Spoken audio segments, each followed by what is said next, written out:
জাপানিজরা তাদের বুদ্ধিমত্তা, নম্রতা ও ভদ্রতার জন্য পৃথিবী বিখ্যাত। এই দেশটি সম্পর্কে সবসময় পৃথিবীর মানুষ জানার আগ্রহ প্রকাশ করে, আর করবে নাই বা কেন। সবার সাথে মিলেমিশে থেকেও জাপানিজরা নিজেদের জীবন নিজেদের মতো করে আদর্শের সাথে নির্বাহ করে। আর যে কোনো জাতির ফাউন্ডেশন হচ্ছে সেই দেশের নতুন প্রজন্ম, যাদের গড়ে তোলা হয় শিক্ষা প্রতিষ্ঠানে। আর পিনিক পায়ের আজকের পর্বে আপনাদেরকে জানাবো জাপানিজ স্কুল সম্পর্কে কিছু অজানা ও অবাক করার মতো তথ্য, যা থেকে আপনারা জাপানিজদের সম্পর্কে অনেক কিছুই জানতে পারবেন। আর আমার এই লিস্টে থাকা বেশিরভাগ তথ্যই আপনাকে তাক লাগিয়ে দেবে।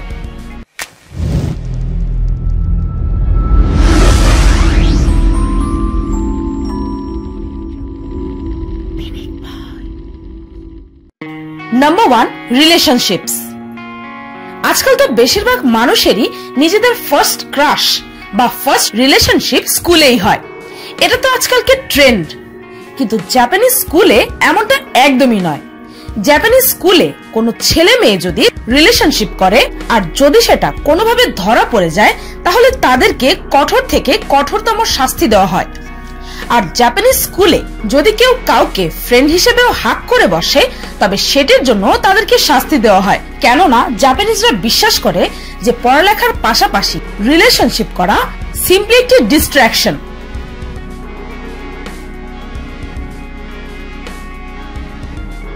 নাম্বার 2, পরিষ্কার পরিচ্ছন্নতা। স্কুল পরিষ্কার করার জন্য তো বিশ্বের প্রতিটা স্কুলে আলাদা আলাদা লোক রাখা হয়, কিন্তু জাপানিজ স্কুলে এমন কোনো সুবিধাই নেই। সেখানকার স্কুল পরিষ্কার করার জন্য কোনো ক্লিনার রাখা হয় না, কিন্তু তাদের স্কুল অত্যন্ত পরিষ্কার পরিচ্ছন্ন থাকে। তবে স্কুলটা ক্লিন করে কে, তাই তো? আপনি জানলে অবাক হবেন যে জাপানিজ স্টুডেন্টরাই নিজেদের স্কুল নিজেরাই পরিষ্কার করে। প্রতিদিন স্কুলের পর তারা একটা নির্দিষ্ট সময়ে সবাই মিলে স্কুলটা পরিষ্কার করে, যেখানে আমরা নিজেদের ক্লাসরুম যত পারি তত বেশি নোংরা করি। জাপানিজদের এমনটা করার মূল উদ্দেশ্যই হচ্ছে ছোটবেলা থেকেই তাদেরকে দায়িত্ববোধ শেখানো আর নিজেদের চারপাশটাকে সকলে মিলেমিশে পরিষ্কার পরিচ্ছন্ন রাখার শিক্ষা দেওয়া। যদিও এটি একটি গুরুত্বপূর্ণ শিক্ষা, কিন্তু সেই জন্য প্রতিদিন স্কুল পরিষ্কার করার ব্যাপারটা একটু কেমন জানি, তাই না?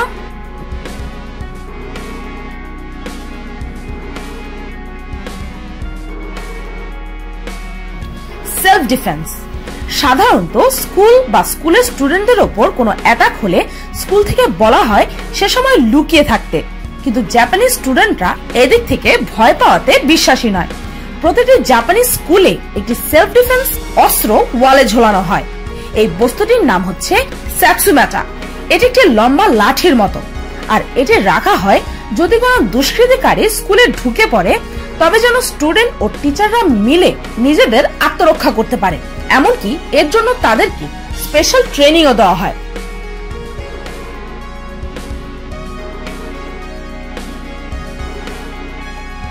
Substitute teacher.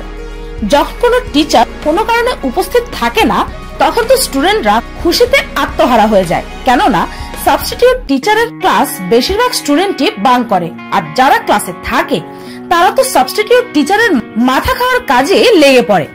কিন্তু জাপানিজ স্কুলগুলোতে এমনটা করার কোনো চান্সই নেই, কেননা জাপানিজ স্কুলে কোনো সাবস্টিটিউট টিচারই নেই।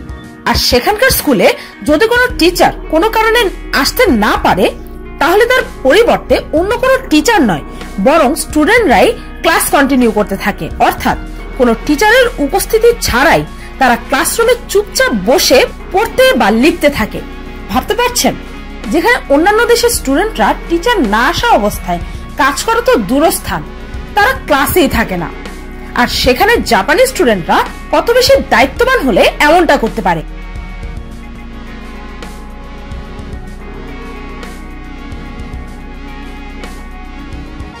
ভ্যাকেশন। গরমের ছুটিতে আপনি কি করেন? রিল্যাক্স করেন, ভিডিও গেম খেলেন, তাই তো? কিন্তু জাপানিজ স্টুডেন্টরা এদিক থেকেও সম্পূর্ণই আলাদা। তারা সাধারণত ছুটির দিনে আউট অফ স্কুল ক্লাস ও এক্সট্রা কারিকুলাম অ্যাক্টিভিটিস যেমন আর্ট ও মিউজিক ক্লাস অ্যাটেন্ড করে। ভাবতে পারছেন? আর জাপানিজ স্টুডেন্টরা এদিক থেকে কত বেশি ম্যাচিওর তা এ শুনলেই বুঝতে পারবেন যে ছুটির ঘন্টা পড়ার সাথে সাথে আমরা যেমন জোরে দৌড় দেই, সেখানে জাপানিজ স্টুডেন্টরা স্কুল ছুটির পর টিচারের থেকে এক্সট্রা কিছু শেখার আগ্রহে ছুটির পরেও কিছুক্ষণ স্কুলেই থেকে যায়। #ডেডিকেশন।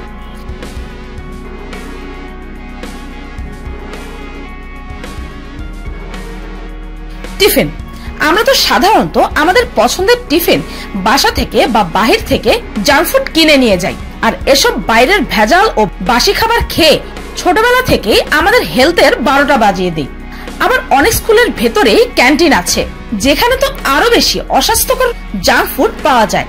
কিন্তু আপনি জানলে অবাক হবেন যে জাপানিজ স্কুলে কোনো স্টুডেন্টই বাইরের কোনো খাবার তো দূরে থাক, তারা বাসা থেকেও কোনো খাবার নিয়ে আসতে পারবে না। স্টুডেন্টদেরকে তাই খেতে হবে যা স্কুল দিচ্ছে, আর খাবার চুজ করার কোনো অপশনও নেই। প্রত্যেকের জন্য এক্স্যাক্টলি সেম খাবারই থাকে, আর সেই সম্পূর্ণ খাবারটা প্রত্যেককে মাস্ট শেষ করতে হয়। যদি কেউ তার প্লেটের খাবার শেষ করতে ব্যর্থ হয়, তাহলে তাকে শাস্তিও দেওয়া হয়।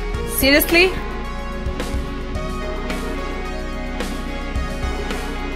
পাংচুয়ালিটি। আমাদের দেশে স্কুলে লেট পৌঁছলে তেমন কিছুই প্রবলেম হয় না, বড়জোর স্কুল বেশি স্ট্রিক্ট থাকলে সেদিন আর স্কুলে ঢুকতে দেওয়া হয় না। আর যদি কোনো কারণে স্কুলে যেতে ইচ্ছে না করে, তাহলে সিম্পলি শরীর খারাপের বাহানা করে আমরা ইজিলি পার পেয়ে যাই। এবার শুনুন জাপানিদের এই ব্যাপারে কি অবস্থা। জাপানিজ স্টুডেন্টরা স্কুলে 1 মিনিটও লেট আসবে বা একদিন স্কুল মিস দিতে হলে তার আগে 10 বার চিন্তা করতে হবে, কেননা স্কুলে 1 মিনিটও লেট আসলে তাদেরকে কঠোর শাস্তি দেওয়া হয়। কেননা পাংচুয়ালিটির দিক থেকে জাপানের রেপুটেশন বিশ্বব্যাপী স্ট্রং। আর যদি কোনো স্টুডেন্ট একদিনের জন্য স্কুল মিস করে, তাহলে সেই ক্লাসের কাজ তাকে অন্যান্য দিন স্কুল শেষ হওয়ার পরে স্কুলে বসে থেকেই করে যেতে হবে।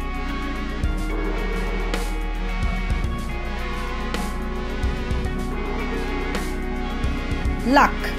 লেখাপড়া ও পরীক্ষার কথা মাথায় আসলেই বেশিরভাগ মানুষই অন্ধবিশ্বাসে বিশ্বাসী হয়ে যায়, আর পরীক্ষার সময় তো তাবিজ কবজ পড়া থেকে আজও বিরত থাকে না বেশিরভাগ মানুষ। আর আপনি জানলে অবাক হবেন যে এত উন্নত হওয়া সত্ত্বেও জাপানও এসব অন্ধবিশ্বাসে বিশ্বাসী। ইনফ্যাক্ট পরীক্ষার সময় বেশিরভাগ জাপানিজ স্টুডেন্টরাই গুড লাক ব্রেসলেট পরে যায়। কিন্তু মজার ব্যাপার হচ্ছে এই যে কোনো স্টুডেন্ট একটির বেশি গুড লাক ব্রেসলেট পরতে পারবেন। যদি কোনো স্টুডেন্ট একের বেশি গুড লাক ব্রেসলেট পরে পরীক্ষা দিতে আসে, তবে সেটিকেও চিটিং ধরা হবে, আর চিটিং এর জন্য বরাদ্দ করার শাস্তিও দিতে পারে। হায় রে আফসোস।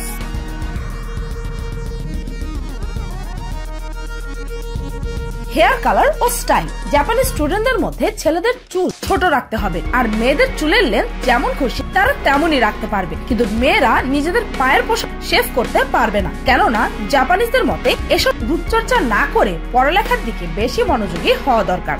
আর চুলের কালারের ব্যাপারটা বলতে গেলে প্রতিটা জাপানিজ স্টুডেন্টদের ডার্ক হেয়ার কালার থাকতে হবে। ইনকেস যদি কারো চুলের কালার জন্মগতভাবে সোনালী বা হালকা কোনো কালার হয়ে থাকে, সেক্ষেত্রে বেশিরভাগ স্কুলেই সেই স্টুডেন্টকে তার চুল কালার করে ডার্ক কালার করতে বলা হয়। ভাবা যায়?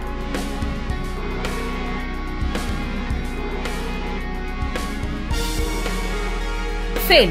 বেশিরভাগ দেশের স্কুলে কোনো স্টুডেন্ট ফেল করলে তাকে বড়জোর আরো 1 বছর সেই ক্লাসেই রেখে দেওয়া হয়, তাই না? যেন সে আরো ভালো করে পড়ালেখা করে আবার পরীক্ষা দিতে পারে। কিন্তু জাপানি স্কুলে মোটেও এমনটা না। জাপানি স্কুলে ফেল করা নিষিদ্ধ বলা চলে। অর্থাৎ জাপানে যদি কোনো স্টুডেন্ট নিয়মিত ক্লাস অ্যাটেন্ড না করে বা যদি পরীক্ষায় সে ফেলও করে, তবুও তাকে নেক্সট গ্রেডে উঠিয়ে দেওয়া হয়। নিশ্চয়ই এটা শুনে ভাবছেন ভালোই তো, কিন্তু আরেকবার ভেবে দেখুন, কেননা ফেল করে যদিও স্কুল পার করা যাচ্ছে, কিন্তু ভালো রেজাল্ট না হলে জাপানের কোনো কলেজেই ভর্তি পর্যন্ত নেবে না। লেখাপড়ার আগে ভালো আচরণ।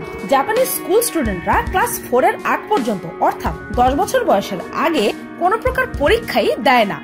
স্কুলে যাওয়ার প্রথম 3 বছর বাচ্চাদেরকে ভালো আচরণ ও তাদের চরিত্র নির্মাণের উপর টিচাররা বেশি ফোকাস করে। তাদেরকে শেখানো হয় অন্যকে সম্মান করা ও পশু পাখি আর প্রকৃতির প্রতি যত্নবান হওয়া। তাছাড়াও তাদের মধ্যে সেলফ কন্ট্রোল, ডিসিশন মেকিং ও জাস্টিস করার শিক্ষাও দেওয়া হয়। অসাধারণ।